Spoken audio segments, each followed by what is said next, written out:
Terça-feira, 18 de abril de 2023. Eu sou Ingrid Bart e este é o Câmara Rio Notícias, segunda edição, que hoje tem os seguintes destaques. Vereadores do Rio aprovam em segunda discussão projeto que institui o sistema de informações sobre a violência nas escolas da rede municipal de ensino. Comissão especial da Câmara do Rio, que vai acompanhar a regulamentação das apostas esportivas e a tributação no município, realiza primeira reunião. E você vai ver a história do Rio de Janeiro, que é contada no Museu da República e no Museu Histórico Nacional.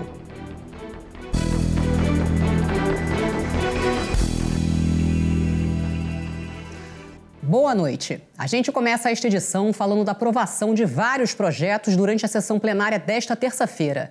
Uma das propostas, que foi votada pela segunda vez, cria um sistema para monitorar os atos de violência nas escolas da rede municipal de ensino. A repórter Simone Braga acompanhou. A sessão desta terça-feira teve início com a votação de 3 vetos do Poder Executivo aos projetos já aprovados pelos parlamentares. O veto ao projeto de lei que institui o programa Vovô e Vovó na escola na rede de ensino do município foi mantido. Os outros 2 foram derrubados, o que dá o nome de Rua Monte Verde, a rua inominada, localizada no bairro de Campo Grande, e o que reconhece como Baixo Ipanema o entorno da Praça General Osório. O parlamento aprovou em segunda discussão o projeto de lei de autoria dos vereadores Carlos Caiado, Jorge Felipe, Dr. Gilberto, Valdir Brazão, Dr. Marcos Paulo e Vera Lins, que trata da obrigatoriedade de canis, hotéis, pet shops e demais estabelecimentos que oferecem serviços de hospedagem para animais de estimação no município a instalarem câmeras de monitoramento. Outros projetos foram aprovados em segunda discussão, entre eles o que tomba provisoriamente por interesse sociocultural e esportivo o corredor esportivo da Ilha do Governador, no bairro do Moneró, Ilha do Governador. É muito importante que dá mais qualidade de vida e bem-estar para a nossa população, né? Um tombamento do corredor esportivo, que é uma área de lazer, uma área esportiva da Ilha do Governador, muito frequentada por todos os moradores e principalmente para a prática de esporte, né? Então, para a gente é muito importante trazer esse benefício ali para o povo insulano. Também aprovado em segunda discussão o projeto de lei que institui o sistema de informações sobre violência nas escolas da rede municipal de ensino.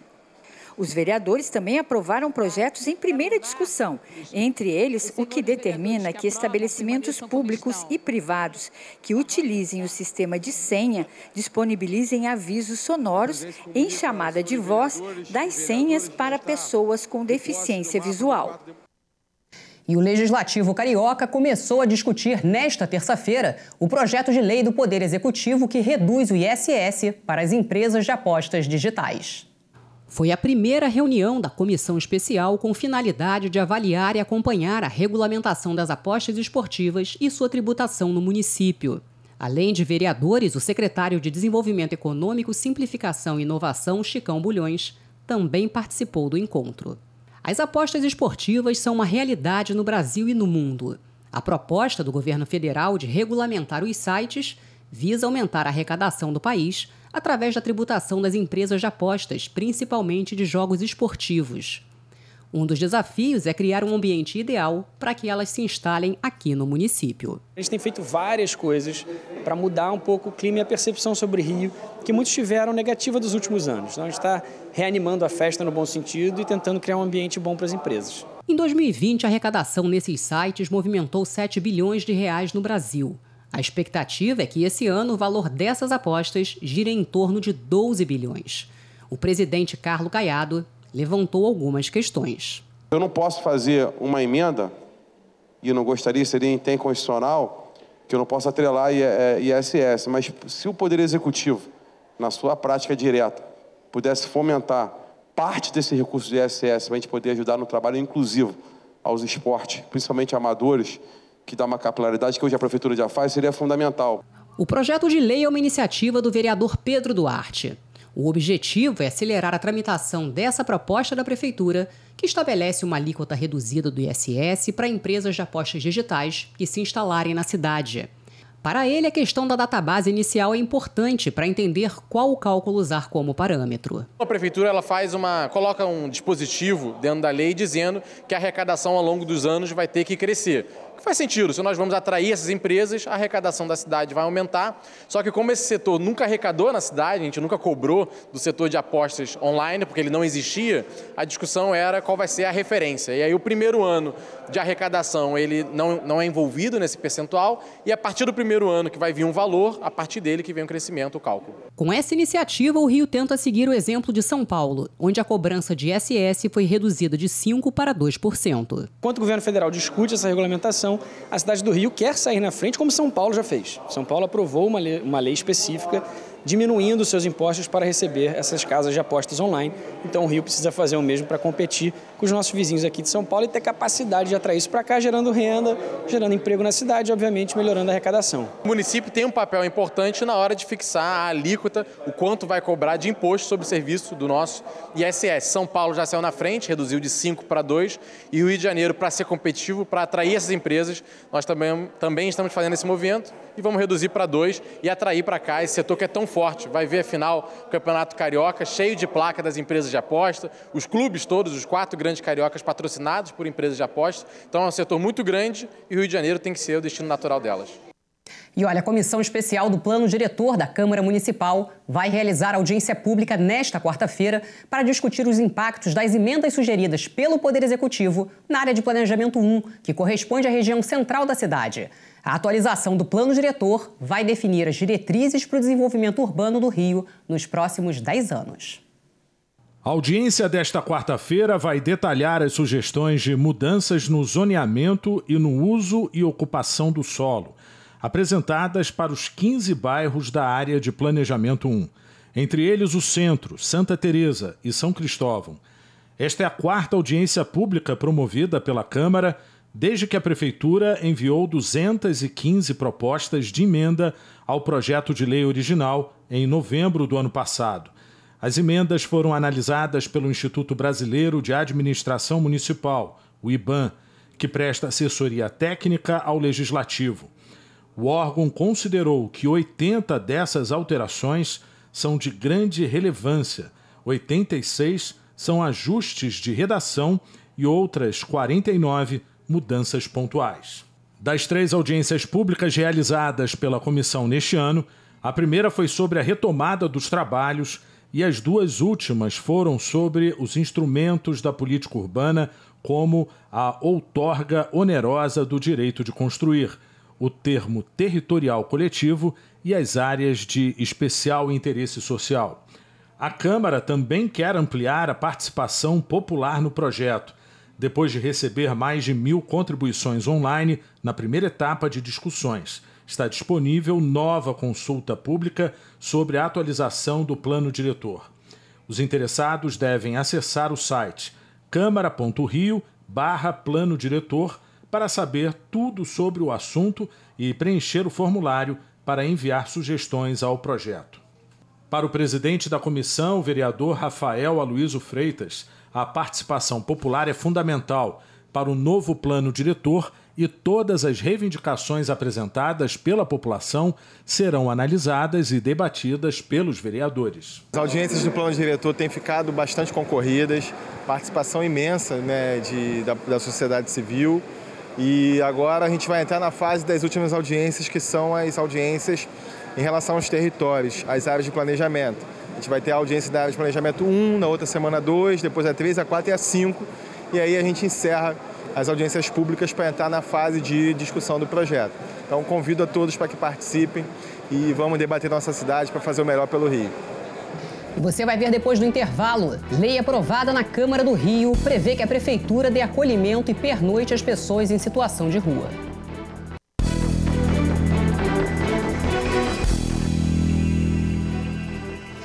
Na edição de ontem, a gente mostrou os números do novo censo de população em situação de rua, realizado pela Prefeitura.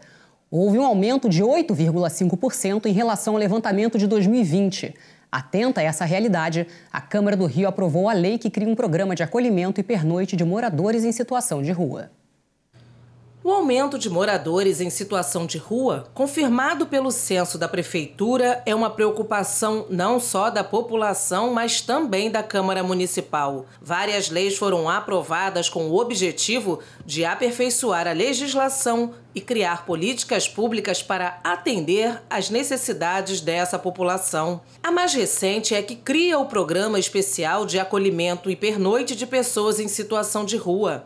Essa lei é importante porque, infelizmente, estamos nos aproximando do inverno, é uma época muito fria. A gente sabe que em todos os momentos do ano é muito triste nós vermos as pessoas em situação de rua, mas principalmente nessa época fria, que nós temos ciência, tanto no Brasil quanto no mundo, que muitas pessoas morrem nas ruas no inverno. Então essa lei tende a abrigar, a cobrar da Prefeitura para que abrigue essas pessoas em situação de rua. O Censo 2022 de População de Rua, realizado pela Secretaria Municipal de Assistência Social, em parceria com o Instituto Pereira Passos, revelou que a cidade do Rio de Janeiro tem 7.865 moradores em situação de rua, contra 7.232 revelado pelo Censo de 2020. Um aumento de 8,5%. Entre as pessoas ouvidas pelo censo, 84% são autodeclaradas pretas ou pardas. 64% possuem ensino fundamental incompleto. 40,5% têm entre 31 e 49 anos. 47% se alimentam através de doações. O principal motivo para estarem nas ruas são conflitos familiares, 43% dos casos. Em seguida, do alcoolismo e o uso de drogas, com 22%. O centro da cidade lidera os bairros com maior número de moradores em situação de rua. Aumentou de 1.700 para 2011, isto é, 18%. A região central é seguida por Copacabana, Maré, Botafogo e São Cristóvão. Atenta ao crescimento do número de pessoas que estão morando nas ruas, a Câmara Municipal renovou a comissão especial que debate, analisa e acompanha as ações da Prefeitura sobre a situação dessa população. Acho que esta comissão, que é presidida pela vereadora Luciana Novaes, que é uma pessoa comprometida com causas nobres, com causas justas, e eu sou a relatora, eu acho que ela tem muito que trabalhar e cobrar sim, fiscalizar, cobrar e exigir algum tipo de solução para uma questão que é tão séria para a nossa cidade. Agora a gente fala da relação dos museus com a cidade. Os tempos de capital da República, a fundação da cidade do Rio de Janeiro, acontecimentos marcantes relacionados à vida do carioca podem ser lembrados numa visita ao Museu Histórico Nacional e ao Museu da República. É a segunda e última parte da reportagem especial sobre os museus e a história do Rio. Esta imponente construção é do século XIX, no bairro do Catete. É o Museu da República. Ele pertenceu ao comerciante e fazendeiro de café Antônio Clemente Pinto, o barão de Nova Friburgo. O primeiro proprietário dessa casa é um fazendeiro escravagista, né, produtor de café, ele dono de muitas fazendas, era quem tinha mais fazenda no Rio, na verdade no estado do Rio de Janeiro, né? E ele então, ele faz desse palácio um espaço de poder, quer dizer, um simbólico de um poder econômico no Brasil imperial, né? Que é um poder onde os escravizados produzem toda a riqueza e os senhores de escravos têm o poder dos desmandos e dos privilégios. No final do século XIX, o palácio foi vendido ao governo federal. Como o Rio era a capital do país, ali se tornou a sede da Presidência da República. A fachada original é mantida até hoje.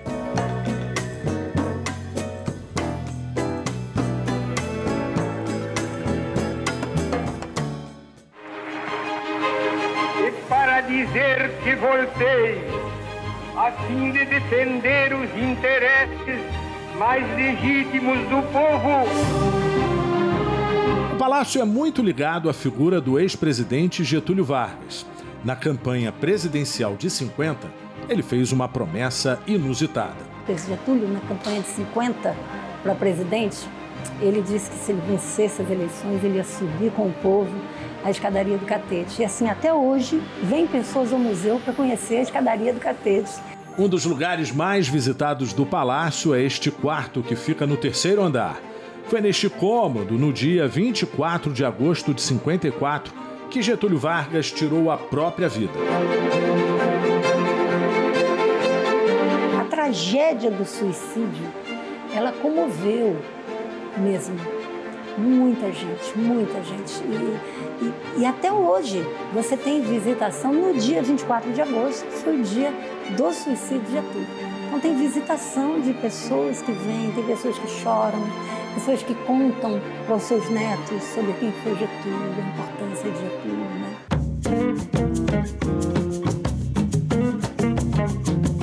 Em 1960, o então presidente Juscelino Kubitschek inaugura Brasília. O Rio deixa de ser capital federal. Com isso, o Palácio do Catete perde a função de sede da presidência e se torna o Museu da República.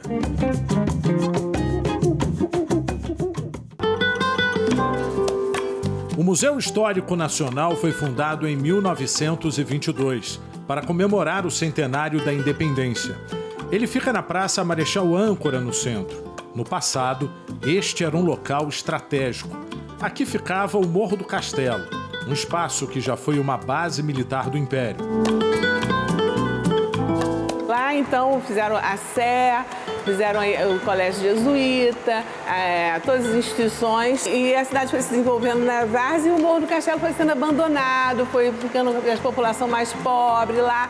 No Morro do Castelo foi a segunda fundação da cidade em 1567. A primeira aconteceu 2 anos antes, quando Estácio de Sá expulsou os franceses da Baía de Guanabara. Esta espada é uma herança deste tempo.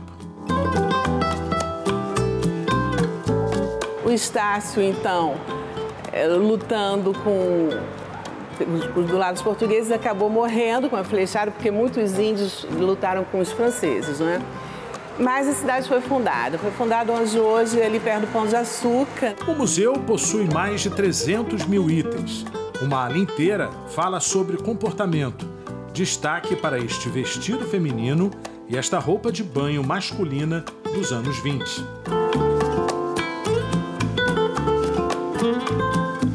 A gente faz um cenário assim, de costumes, moda, as artes e o contexto econômico da cidade também. Então a gente percebeu assim, que os visitantes gostam bastante desse núcleo, assim, sobretudo essa parte aqui de indumentária.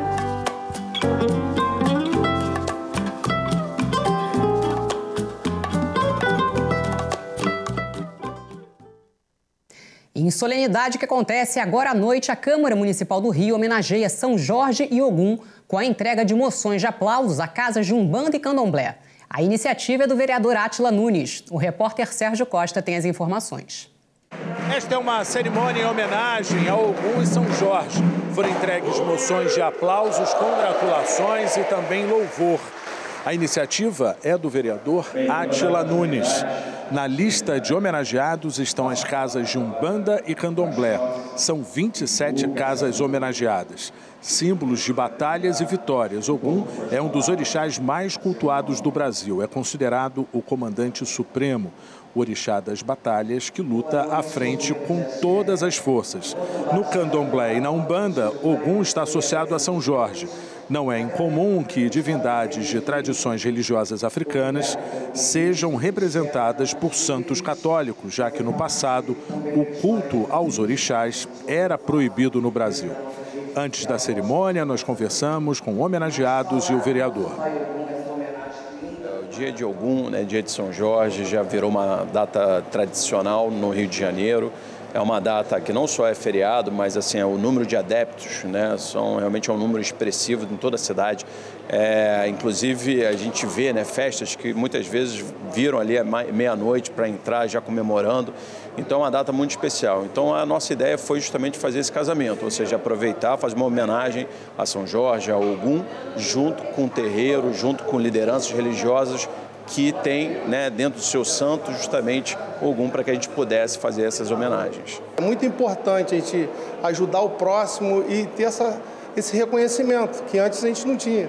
Era perseguição, como ainda tem muito, né?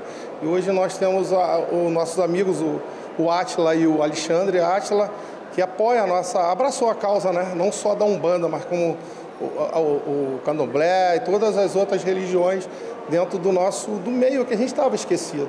E esse é uma satisfação de dever cumprido com a sociedade. Representa não só uma gratidão imensa para nosso bairro Campo Grande, na Zona Oeste, mas também o reconhecimento de todo um trabalho que vem a uma casa hoje que tem uma junção com o nosso centro atual, que hoje eu estou sacerdotisa de lá, mas essa casa já funcionava antes, reconhecendo e com dignidade respeito à nossa Umbanda, né? Nossa Umbanda hoje e o trabalho que essa casa faz com a comunidade. Então eu acredito que o que vem nos presentear não é só a direção, mas também os médios e toda a sociedade que hoje já nos enxerga com outros olhos. Vamos lá. E o Câmara Rio Notícias de hoje fica por aqui. Acompanhe o que acontece no Legislativo Carioca em Câmara.rio e nas nossas redes sociais em @CâmaraRio. Se você quiser rever alguma reportagem desta edição, acesse o canal da Rio TV Câmara no YouTube. O conteúdo da nossa programação também está disponível em podcasts que você pode escutar na sua plataforma de áudio preferida. A seguir, você assiste ao programa Câmara Rio Debate, hoje falando sobre o futuro da inteligência artificial. Obrigada pela companhia. Amanhã a gente se vê.